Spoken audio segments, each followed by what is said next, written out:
The Canterbury Tales by Geoffrey Chaucer. Edited by D. Lang Purvis. The Monk's Tale. The Prologue. When ended was my tale of Melibee, and of Prudence, and of her benignity, our host said, as I am faithful man, and by the precious Corpus Madrian, I had liever than a barrel of ale, that good lief my wife had heard this tale. For she is no thing of such patience as was this Melibes' wife Prudence.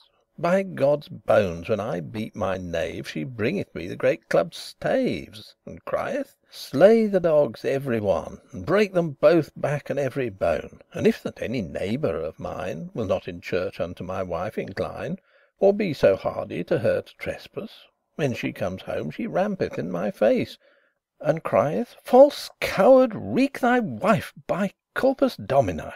I will have thy knife, and thou shalt have my distaff, and go spin. From day till night right thus will she begin. Alas, she saith, that I was ever shape To wed a milksop or a coward ape, That will be overlaid with every wight. Thou darest not stand by thy wife's right.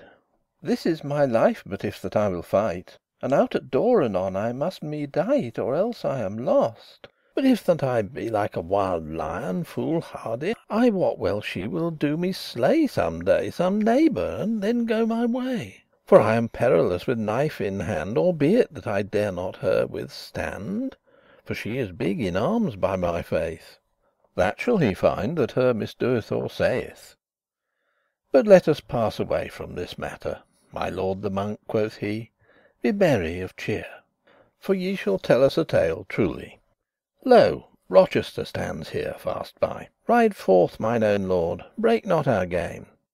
But by my troth I cannot tell your name. Whether shall I call you, my lord, Dan John, Or Dan Thomas, or else Dan Albon?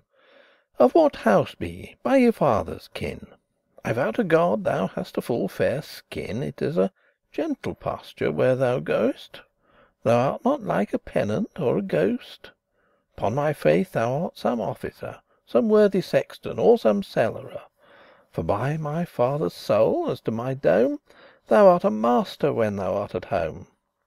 No poor cloisterer, nor no novice, But a governor both wily and wise, And therewithal of brawns and of bones, A right well faring person for the nonce. I pray to God give him confusion, That first thee brought into religion. Thou wouldst have been a treadfowl aright, Hadst thou as great leave as thou hast might To perform all thy lust in engenderer. Thou hadst begotten many a creature. Alas, why wear'st thou so wide a cope? God give me sorrow, but, an I were pope, Not only thou, but every mighty man, Though he were shorn full high upon his pan, Should have a wife. For all this world is lorn. Religion hath ta'en up all the corn of treading, And we borel men be shrimps. Of feeble trees there come wretched imps, That maketh that our heirs be so slender And feeble, that they may not well engender. This maketh that our wives will assay Religious folk, for that they may better pay Of Venus' payments than may we. God wot, no Lushburgs pay ye. But be not wroth, my lord, though that I play. Full oft in game a sooth have I heard say. This worthy monk took all in patience, And said, I will do all my diligence, As far as souneth unto honesty, To tell you a tale, or two, or three. And if you list to hearken hitherward, I will you say the life of Saint Edward, Or else first tragedies I will tell, Of which I have 100 in my cell. Tragedy is to say a certain story, As old bookes maken us memory, Of him that stood in great prosperity, And is fallen out of high degree In misery, and endeth wretchedly. And they be versified commonly of 6 feet, Which men call hexametron. In prose eke be indited many a one, And eke in metre in many a sundry wise. Lo, this declaring ought enough suffice. Now hearken, if ye like for to hear. But first I you beseech in this matter. Though I by order tell not these things, Be it of popes, emperors, or kings, After their ages as men written find, But tell them some before and some behind, As now it cometh to my remembrance. Have me excused, of mine ignorance. The Tale. I will bewail, in manner of tragedy, the harm of them that stood in high degree, and fell so that there was no remedy to bring them out of their adversity. For certain, when that Fortune list to flee, there may no man the course of her wheel hold. Let no man trust in blind prosperity. Beware by these examples true and old. At Lucifer, though he an angel were and not a man, at him I will begin. For though Fortune may no angel dear, from high degree yet fell he for his sin down into hell, where as he yet is in. O Lucifer, brightest of angels all, now art thou Satanas, that mayst not twin out of the misery in which thou art fall. Lo Adam in the field of Damascene, with God's own finger wrought was he, and not begotten of man's sperm unclean, and welt all paradise, saving one tree. Had never worldly man so high degree as Adam, till he for misgovernance was driven out of his prosperity to labour, and to hell, and to mischance. Lo Samson, which that was enunciate by the angel long ere his nativity, and was to God Almighty consecrate, and stood in noblesse, while that he might see, was never such another as was he, to speak of strength and thereto hardiness. But to his wives told he his secre, through which he slew himself for wretchedness. Samson, this noble and mighty champion, without weapon save his handes tway, he slew, and all to rent the lion, towards his wedding walking by the way. His false wife could him so please and pray, till she his counsel knew, and she untrue unto his foes his counsel gan bewray, and him forsook, and took another new. 300 foxes Samson took for ire, and all their tails he together band, and set the foxes' tails all on fire, for he in every tail had knit a brand. And they burnt all the combs of that lend, and all their oliveries and vines eke. 1,000 men he slew eke with his hand, and had no weapon but an ass's cheek. When they were slain, so thirsted him that he was well nigh lorn, for which he gan to pray that God would on his pain have some pity, and send him drink, or else must he die. And of this ass's cheek that was so dry, out of a wang tooth sprang anon a well, of which he drank enough, shortly to say. Thus helped him God, as Judicum can tell. By very force at Gaza on a night maugre the Philistines of that city. The gates of the town he hath upplight, and on his back carried them hath he high on a hill, where as men might them see. O noble mighty Samson, lief and dear, hadst thou not told to women thy secre, in all this world there had not been thy peer. This Samson never cider drank, nor wine, nor on his head came razor none, nor shear, by precept of the messenger divine. For all his strength in his hairs were, and fully 20 winters, year by year, he had of Israel the governance. But soon shall he weep many a tear, for women shall him bring to mischance.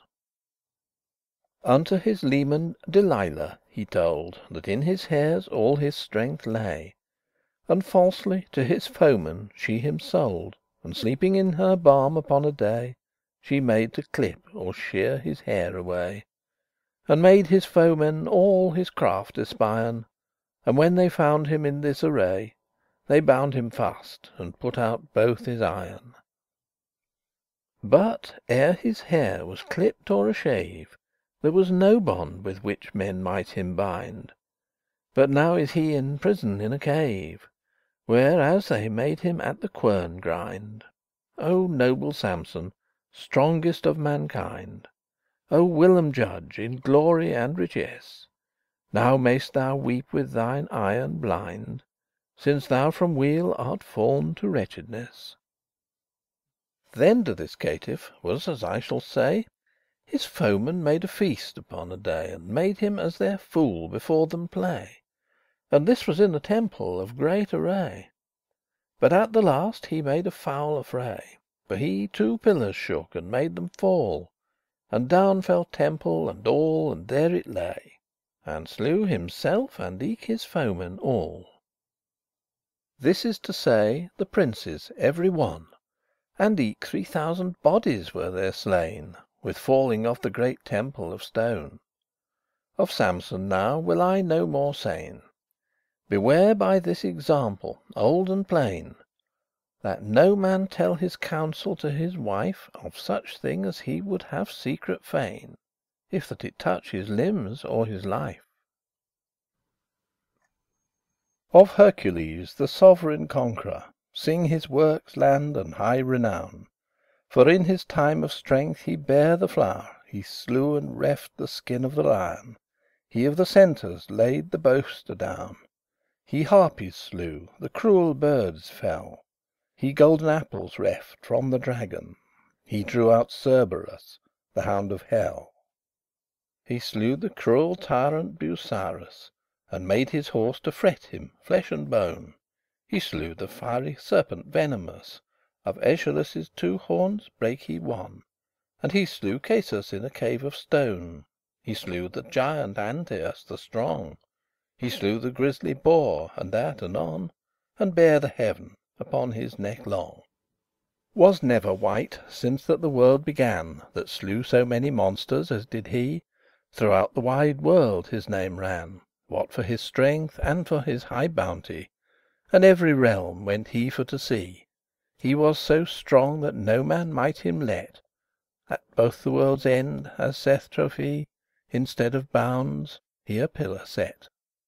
A leman had this noble champion, That highte Deianira, fresh as May; And as these clerks make mention, She hath him sent a shirt fresh and gay.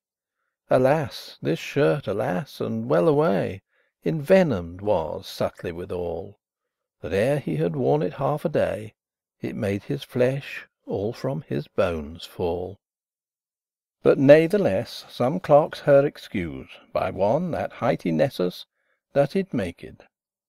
Be as he may, I will not her accuse, But on his back this shirt he wore all naked, Till that his flesh was for the venom blaked. And when he saw none other remedy, In hot coals he hath himself raked, For with no venom deigned he to die. Thus sterf this worthy mighty Hercules. Lo, who may trust on fortune any throw? For him that followeth all this world of press, Ere he beware, is often laid full low. Full wise is he that can himself know. Beware, for when that fortune list to glose, Then waiteth she her man to overthrow, By such a way as he would least suppose. The mighty throne, the precious treasure, The glorious sceptre and royal majesty, That had the king Nebuchadnezzar, With tongue unnethes may described be.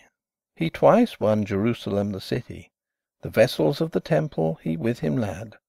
At Babylon was his sovereign see, In which his glory and delight he had. The fairest children of the blood royal of Israel He did do geld anon, And maked each of them to be his thrall. Amonges others Daniel was one, That was the wisest child of every one, For he the dreames of the king expounded, Where in Chaldea clerkes was there none That wiste to what fine his dreames sounded. This proude king let make a statue of gold, 60 cubits long and 7 in breadth, To which image hath young and old Commanded he to lout and have in dread, Or in a furnace full of flames red He should be burnt that would not obey. But never would assent to that deed Daniel, nor his young fellows tway. This king of kings proud was and elate; He weened that God, that sits in majesty, Might him not bereave of his estate. But suddenly he lost his dignity, And like a beast he seemed for to be, And ate hay as an ox, and lay there out in rain. With wild beasts walked he, till certain time was come about. And like an eagle's feathers waxed his hairs, his nails like a bird's claws were, till God released him at certain years, and gave him wit. And then with many a tear he thanked God, and ever his life in fear was he to do amiss, or more trespass. Until that time he laid was on his bier, he knew that God was full of might and grace.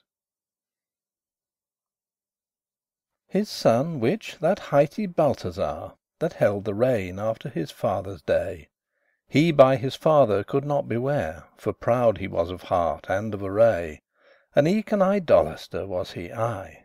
His high estate assured him in pride, but fortune cast him down, and there he lay, and suddenly his reign gan divide. A feast he made unto his lords all upon a time, and made them blithe be. And then his officers gan he call. "Go bring forth the vessels," said he, "which that my father in his prosperity out of the temple of Jerusalem reft. And to our high God's thanks we, of honour that our elders with us left." His wife, his lords, and his concubines aye drank, while their appetites did last, out of these noble vessels sundry wines. And on a wall this king his iron cast, and saw an hand armless that wrote full fast, for fear of which he quaked and sighed sore. This hand, that Belshazzar so saw aghast, wrote Mane, Tekel, Phares, and no more. In all that land magician was there none that could expound what this letter meant. But Daniel expounded it anon, and said, "O king, God to thy father lent glory and honour, reign, treasure, rent. And he was proud, and nothing God he dread, and therefore God great wretche on him sent, and him bereft the reign that he had. He was cast out of man's company, with asses was his habitation, and ate hay, as a beast, in wet and dry, till that he knew by grace and by reason that God of heaven hath domination o'er every reign, and every creature. And then had God of him compassion, and him restored his reign and his figure. Eke thou, that art his son, art proud also, and knowest all these things verily, and art rebel to God, and art his foe. Thou drank'st of his vessels boldly. Thy wife eke and thy wenches sinfully drank of the same vessels sundry wines, and heried false gods cursedly. Therefore to thee yshapen full great pain is. This hand was sent from God, that on the wall wrote Mane, Tekel, Phares. Trust me, thy reign is done, thou weighest naught at all. Divided is thy reign, and it shall be to Medes and to Persians given, quoth he. And ilk same night the king was slaw, and Darius occupied his degree, though he thereto had neither right nor law. Lordings example hereby may ye take, how that in lordship is no sickerness. For when that fortune will a man forsake, she bears away his reign and his riches, and eke his friends both more and less. For what man that hath friends through fortune, mishap will make them enemies, I guess. This proverb is full sooth and full commune. Zenobia of Palmyra the queen, as right Persians of her noblesse, so worthy was in arms and so keen, that no wight passed her in hardiness, nor in lineage, nor other gentleness. Of the king's blood of Perse is she descended. I say not that she had most fairness, but of her shape she might not be amended. From her childhood I find that she fled office of woman, and to woods she went, and many a wild harte's blood she shed with arrows broad that she against them sent. She was so swift that she anon them hent. And when she was older she would kill lions, leopards, and bears, all to rent. and in her arms wield them at her will. She durst the wild beasts' dens seek, and runnen in the mountains all the night, and sleep under a bush, and she could eke wrestle by very force and very might with any young man, were he ne'er so wight. There might nothing in her arms stand, she kept her maidenhood from every wight, to no man deigned she for to be bond. But at the last her friends have her married to Odenate, a prince of that country. All were it so that she them long tarried, and ye shall understand how that he had such fantasies as had she. But natheless, when they were knit in fear, they lived in joy and in felicity, for each of them had other lief and dear. Save one thing, that she never would assent, by no way, that he should by her lie but once, for it was her plain intent to have a child, the world to multiply, and all so soon as that she might espy that she was not with child by that deed, then would she suffer him do his fantasy eftsoon, and not but once out of dread. And if she were with child at thilke cast, no more should he play thilke game till fully 40 days were past, then would she once suffer him to do the same. All, were this Odenatus wild or tame, he got no more of her, for thus she said, it was to wives lechery and shame in other case, if that men with them played. 2 sons by this Odenate had she, the which she kept in virtue and lechour. But now unto our tale turn we. I say, so worshipful a creature, and wise therewith, and large with measure, so penible in the war, and courteous eke, no more labour might in war endure, was none, though all this world men should seek. Her rich array, it might not be told, as well in vessel as in her clothing. She was all clad in pierrie and in gold, and eke she left not, for no hunting, to have of sundry tongues full knowing, when that she leisure had, and fort intent to learn bookes was all her liking, how she in virtue might her life dispend. And shortly of this story for to treat, so doughty was her husband and eke she, that they conquered many regnes great i'th Orient, with many a fair city appurtenant unto the majesty of Rome, and with strong hand held them fast, nor ever might their foemen do them flee, aye, while that Odenatus' days last. Her battles, whoso list them for to read, against Sapor the king and other mo', and how that all this process fell indeed, why she conquered, and what title thereto, and after of her mischief and her woe, how that she was besieged and atake, let him unto my master Petrarch go, that writes enough of this, I undertake. When Odenate was dead, she mightily the reign held, and with her proper hand against her foes she fought so cruelly, that there n'as king nor prince in all that land that was not glad, if be that grace fand that she would not upon his land warray. With her they made an alliance by bond, to be in peace, and let her ride and play. The Emperor of Rome, Claudius, nor before him the Roman Gallian, durst never be so courageous, nor no Armenian, nor Egyptian, nor Syrian, nor no Arabian, within the field durst with her fight, lest that she would them with her handes slain, or with her mien put them to flight. In king's habit went her sons too, as heirs of their fathers' reignes all, and Herimano and Timoleo their names were, as Persians them call. But aye Fortune hath in her honey gall.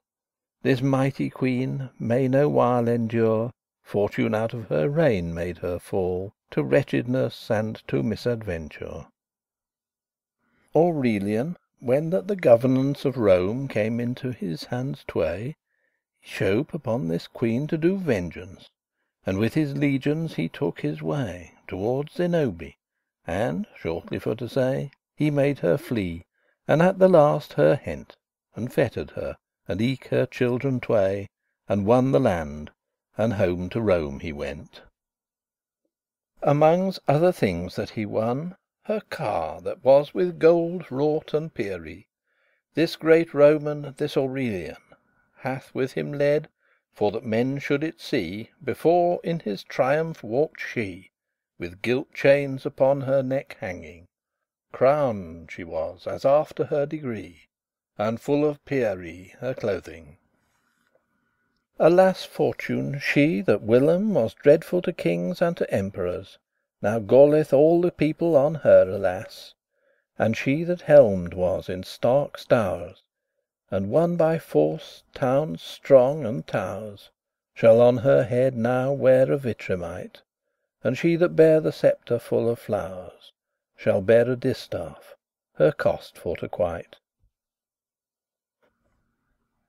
Although that Nero were so vicious As any fiend that lies full lower down, Yet he, as telleth us Suetonius, This wide world had in subjection, Both east and west, south and septentrion.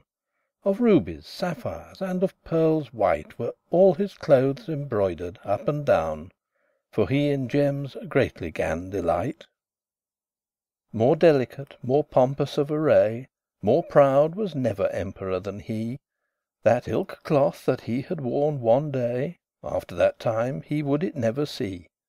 Nets of gold thread had he great plenty, To fish in Tiber, when him list to play. His lustes were as law in his degree, For Fortune as his friend would him obey. He Rome burnt for his delicacy, The senators he slew upon a day, To hear how that men would weep and cry, And slew his brother, and by his sister lay. His mother made he in piteous array, For he her womb slit to behold where he conceived was, So well away, that he so little of his mother told. No tear out of his eyen for that sight came, But he said a fair woman was she. Great wonder is how that he could or might Be doomsman of her dead beauty. The wine to bring him commanded he, And drank anon, none other woe he made. When might is joined unto cruelty, Alas, too deep will the venom wade. In youth a master had this emperor, To teach him lettrure and courtesy. For of morality he was the flower, As in his time, but if bookes lie. And while this master had of him mastery, He made him so cunning and so supple, That long time it was ere tyranny Or any vice durst in him uncouple. This Seneca, of which that I devise, Because Nero had of him such dread, For he from vices would him aye chastise Discreetly, as by word, and not by deed. Sir, he would say, an emperor must need Be virtuous, and hate tyranny. For which he made him in a bath to bleed On both his armes, till he must die. This Nero had eke of accustomance In youth against his master for to rise, Which afterward he thought a great grievance. Therefore he made him dien in this wise. But natheless this Seneca the wise Chose in a bath to die in this manner, Rather than have another tormentise. And thus hath Nero slain his master dear. Now fell it so, that Fortune list no longer The high pride of Nero to cherice. For though he were strong, yet was she the stronger. She thought thus: by God, I am too nice To set a man that is full filled of vice, In high degree an emperor him call. By God, out of his seat I will him trice. When he least weeneth, soonest shall he fall. The people rose upon him on a night For his default, and when he it espies, Out of his doors anon he hath him dight Alone, and where he weened to have been allied, He knocked fast, and aye the more he cried, The faster shut they their doors all. Then wist he well he had himself misguide, And went his way, no longer durst he call. The people cried and rumbled up and down, That with his ears heard he how they said: "Where is this false tyrant, this Nero?" For fear almost out his wit he brayed, And to his goddes piteously he prayed For succour, but it might not betide. For dread of this, he thought that died, and ran into a garden him to hide. And in this garden found he churles tway, that sat by a fire great and red. And to these churles two he gan to pray, to slay him, and to girden off his head, that to his body, when that he were dead, were no despite done for his defame. Himself he slew, he could no better read, of which Fortune laughed and had game. Was never captain under a king, that reignes more put in subjection, nor stronger was in field of all thing, as in his time, nor greater of renown, no more pompous in high presumption, than Holofernes, whom Fortune kissed so likrously, and led him up and down, till that his head was off, ere that he wist. Not only that this world had of him awe, for losing of riches and liberty, but he made every man reny his law. Nebuchadnezzar was God, said he, none other God should honoured be. Against his hest there dare no wight trespass, save in Betulia, a strong city, where Eliakim priest was of that place. But take keep of the death of Holoferne. Amid his host he drunken lay at night within his tent, large as is a burn. And yet, for all his pomp and all his might, Judith, a woman, as he lay upright sleeping, his head off smote, and from his tent full privily she stole from every wight, and with his head unto her town she went. What needeth it of King Antiochus to tell his high and royal majesty, his great pride, and his works venomous? For such another was there none as he. Read what that he was in Maccabee, and read the proud words that he said, and why he fell from his prosperity, and in an hill how wretchedly he died. Fortune him had enhanced so in pride, that verily he weened he might attain Unto the stars upon every side, and in a balance weighen each mountain, and all the floods of the sea restrain. And God's people had he most in hate, them would he slay in torment and in pain, weening that God might not his pride abate. And for that Nicanor and Timothy with Jews were vanquished mightily, unto the Jews such an hate had he, that he bade graith his car full hastily, and swore and said full disputatiously, unto Jerusalem he would eftsoon, to wreak his ire on it full cruelly, but of his purpose was he let full soon. God for his menace him so sore smote with invisible wound incurable, that in his guts carf it so and bote, till that his paines were importable. And certainly the wretche was reasonable, for many a man's guts did he pain, but from his purpose cursed and damnable. For all his smart he would not him restrain, but bade anon apparel his host.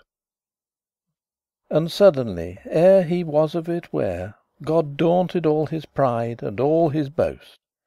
For he so sore fell out of his chair, that it was his limbs and his skin to tear, so that he neither might go nor ride, but in a chair men about him bare, all forbruised both back and side. The wretche of God him smote so cruelly, that through his body wicked worms crept, and therewithal he stank so horribly, that none of all his men that him kept, whether so that he woke or else slept, he might not of him the stink endure. In this mischief he wailed and eke wept, and knew God lord of every creature. To all his host, and to himself also, full lutsome was the stink of his carrain. No man might him bear to and fro, and in this stink and this horrible pain he starf full wretchedly in a mountain. Thus hath this robber and this homicide that many a man made to weep and plain, such guerdon as belongeth unto pride. The story of Alexander is so common, that every wight that hath discretion hath heard somewhat or all of his fortune. This wide world, as in conclusion, he won by strength, or for his high renown they were glad for peace to him to send. The pride and boast of man he laid adown, whereso he came, unto the world's end. Comparison yet never might be maked between him and another conqueror. For all this world for dread of him had quaked. He was of knighthood and of freedom flower. Fortune him made the heir of her honour. Save wine and women, nothing might assuage His high intent in arms and labour. So was he full of leonine courage. What praise were it to him, though I you told Of Darius and 100,000 mo', Of kings, princes, dukes, and earls bold, Which he conquered, and brought them into woe? I say, as far as man may ride or go, The world was his. Why should I more devise? For, though I wrote or told you ever mo' Of his knighthood, it might not suffice. 12 years he reigned, as saith Maccabee. Philip's son of Macedon he was, That first was king in Greece the country. O worthy gentle Alexander, alas, That ever should thee fall such a case! Empoisoned of thine own folk thou were. Thy six Fortune hath turned into an ace, And yet for thee she wept never a tear. Who shall give me tears to complain The death of gentleness and of franchise, That all this world had in his domain, And yet he thought it might not suffice, So full was his courage of high emprise? Alas, who shall me help to indite False fortune, and poison to despise? The which two of all this woe I wite. By wisdom, manhood, and by great labour, From humbleness to royal majesty, Uprose he, Julius the conqueror, That won all Occident by land and sea, By strength of hand, or else by treaty, And unto Rome made them tributary. And since, of Rome the emperor was he, Till that Fortune waxed his adversary. O mighty Caesar, that in Thessaly, Against Pompeius, father thine in law, That of the Orient had all the chivalry, As far as that the day begins to daw, That through thy knighthood hast them take and slaw, Save few folk that with Pompeius fled, Through which thou put all Orient in awe. Thank Fortune that so well thee sped. But now a little while I will bewail This Pompeius, this noble governor of Rome, Which that fled at this battle. I say one of his men, a false traitor, His head off smote, to win him favour of Julius, And him the head he brought. Alas, Pompey, of th' Orient conqueror, That Fortune unto such a find thee brought! To Rome again repaired Julius, With his triumph laureate full high. But on a time Brutus and Cassius, That ever had of his estate envy, Full privily have made conspiracy Against this Julius in subtle wise, And cast the place in which he should die With bodkins, as I shall you devise. This Julius to the Capitol went Upon a day, as he was wont to gon, And in the Capitol anon him hent This false Brutus and his other fone, And sticked him with bodkins anon, With many a wound, and thus they let him die. But never groaned he at no stroke but one, Or else at two, but if the story lie. So manly was this Julius of heart, And so well loved *estately honesty,* That, though his deadly wounds sore smart, His mantle o'er his hippes cast he, That no man should see his privity. And as he lay a dying in a trance, And wist verily that dead was he, Of honesty yet had he remembrance. Lucan, to thee this story I recommend, And to Sueton and Valerie also, That of this story write word and end. How that to these great conquerors two Fortune was first a friend, and since a foe. No man trust upon her favour long, But have her in await for evermo'. Witness on all these conquerors strong.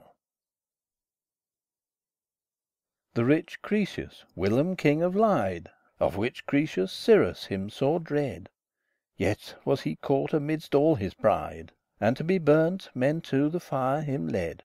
But such a rain down from the welkin shed, that slew the fire, and made him to escape. But to beware no grace yet he had, till Fortune on the gallows made him gape. When he escaped was, he could not stint for to begin a new war again. He weened well, for that Fortune him sent such hap, that he escaped through the rain, that of his foes he might not be slain. And eke a sweven on a knight he met, of which he was so proud, and eke so fain, that he in vengeance all his heart set. Upon a tree he was set, as he thought, where Jupiter him washed both back and side. And Phoebus eke a fair towel him brought, to dry him with, and therefore waxed his pride. And to his daughter that stood him beside, which he knew in high science to abound, he bade her tell him what it signified. And she his dream began right thus expound. The tree, quoth she, the gallows is to mean, and Jupiter betokens snow and rain. And Phoebus with his towel clear and clean, these be the sun's streames, sooth to sayn. Thou shalt a hangeth be farther certain, rain shall thee wash, and sun shall thee dry. Thus warned him full plat and eke full plain his daughter, which that called was Phene.